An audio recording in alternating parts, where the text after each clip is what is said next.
Well, it's certainly not the lack of ambition that keeps most of Africa mired in poverty, but the lack of investment capital. It's a problem around much of the third world, and one that could well be solved with the smallest of investments on our part. Recently, when we met a successful Oklahoman who's making it part of his life's work to help fellow entrepreneurs help themselves. With children in their arms, Malayan women often support their entire families with what they sell along the road. Commerce, at its simplest, limited not by ambition but by the lack of capital.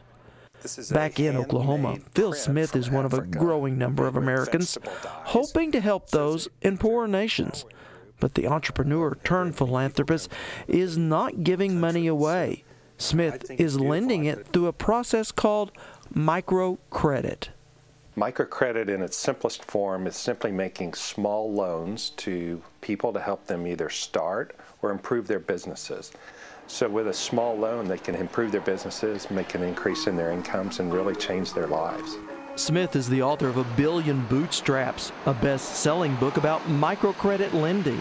There's an old fable that you could lift yourself up by your own bootstraps. And so that saying in America is pull yourself up by your own bootstraps, which means starting with nothing and growing a business or growing your family's life. In the book, he shows how even the smallest of loans can help a struggling business owner immensely. There's about 4 billion people in the world that live on less than $4 a day. A small loan can be used in any number of ways, bringing in much-needed income for borrowers living in the poorest of countries around the world. In Rwanda, maybe the average income's a couple $100s a year, so the first loan might be $50.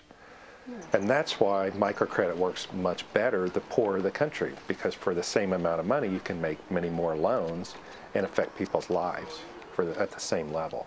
It's often the difference whether their children get fed or not fed, whether the children go to school or don't go to school, get clothes or don't get clothes. And Smith says microlending is much more than just charity. It is still by far the best way to help people out of poverty. And a lot of it is because they help themselves. We have found that international aid is a complete disaster. You can help people for a short period of time, but over a long period of time they become dependent, the money gets wasted, it doesn't go the right places. But if you can help people help themselves, they will do what's right. Now most microloans are given to women, and Smith says this isn't by accident. People that are in the business generally will tell you women are much more interested in helping their families. They typically need to have jobs that are near their children so they can take care of them rather than jobs away.